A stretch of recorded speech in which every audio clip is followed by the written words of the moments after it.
Alright, if you need a little help with this real world problem, I'm going to give you a little clues and kind of talk through this problem to kind of help you figure it out. But I'm not going to tell you the answer. That is only for you to find out. Let's go ahead and look up here and let's start reading the problem. Mrs. King is saving up money for her future home. She currently has $11,400 saved up for a down payment on the house. Before she buys a home, she would like to have a total of $30,000 saved up for down payment. So it sounds like so far she has $11,400 saved up so that she can buy this house, but she needs $30,000. Mrs. King decided that she would like to reach her goal of $30,000 in 12 months. She wants to save the same amount of money each of those months. How much money does Mrs. King need to save each month to reach her goal? Okay, so I have two things that I'm thinking right now. It seems like in order to get her house, all the money that she needs for her house, she needs a total. All of this needs to equal $30,000. But we already know that she has $11,400. So she doesn't have to really save up $30,000. We got to figure out this amount right here. How much does she really have to save up? So I'm going to subtract. So $11,400 to find that missing amount. So 0, 0. 0 minus 4 can't do it. Come over here to borrow, but there's none. So I'm going to borrow 1 from the 10,000s place. Then I'll have 10 in the thousands. And now I can borrow 1. 10 minus 4 is 6. 9 minus 1 is 8. 2 minus 1 is 1. So really, she needs to save up $18,600.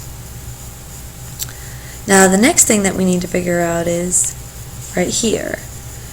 She wants to save the same amount of money each of those months, and she wants to do this in 12 months.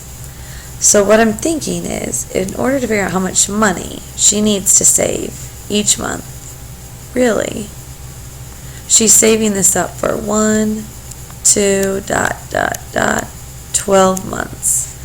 And each of these months needs to be the same amount, but they all need to end up equaling $18,600. So really I know how much I have here. I have $18,600, and I need to split this up evenly between the 12 months.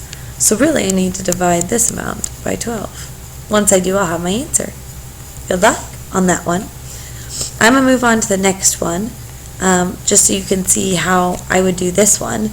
If you don't need help on this one, you can go ahead and solve your answer for this one right down here. If not, you can keep listening. Same with this one, we'll start off reading the problem.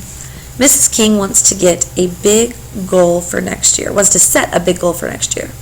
She wants to set a record for the number of pages she has read in a year. The most pages she has ever read in a year is 9,500 pages. Her goal is to finish a book every week. If she reads 250 pages a week, how many pages will she read in a year? There are 52 weeks in 1 year. Will she beat her previous goal? So here's what I'm thinking so far. The goal she made last time was 9,500 pages. And she wants to read 25 pages a week. And she's wondering how much would that be in a year.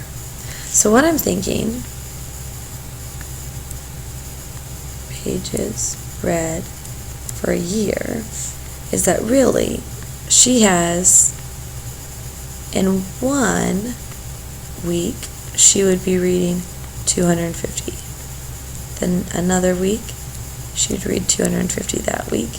And it seems like we need to do this all the way until we get to 52 weeks. So we don't know what the end total is.